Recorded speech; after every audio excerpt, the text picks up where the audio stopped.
Semenit ini loh, semenit.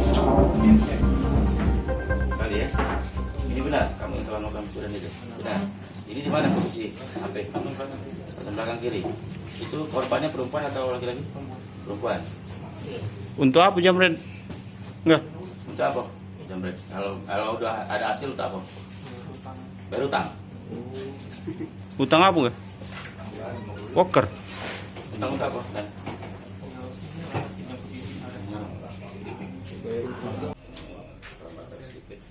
jadi kita hari ini hari Senin rilis perkara curas berupa jambret yang terjadi pada hari Minggu sekitar jam 17.00 TKP di depan Dr. Kawawi, Talang Bandung, yang mana pelaku sebanyak 2 orang atas nama Rangga dan Denny mengendarai sepeda motor jenis Vixen warna putih iris merah,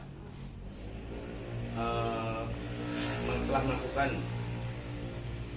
jambret berupa HP milik korban Mutiara, yang mana HP tersebut diletakkan oleh korban di kantong belakang, yang mana korban pada saat itu sedang mengendarai sepeda motor langsung ditarik oleh pelaku.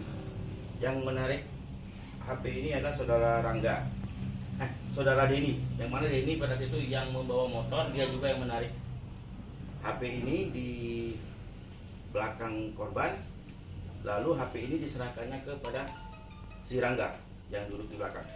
Pada saat di depan rumah Dandim, Gang Ma'ruf, pelaku menabrak salah seorang ojek di depan Gang Ma'ruf, lalu pelaku terjatuh dan langsung diamankan pada saat itu oleh masyarakat. Pelaku ada salah satu anak-anak inisial A yang masih berumur 17 tahun, dan yang si Denny udah dewasa umur 21 tahun. Sudah berapa kali? Kalau untuk saat ini pelaku baru mengakui 1 kali. Nanti kita tidak tutup kemungkinan mereka masih ada melakukan hak tidak pidana yang serupa, tidak pidana yang sama. Residivis juga ada benar.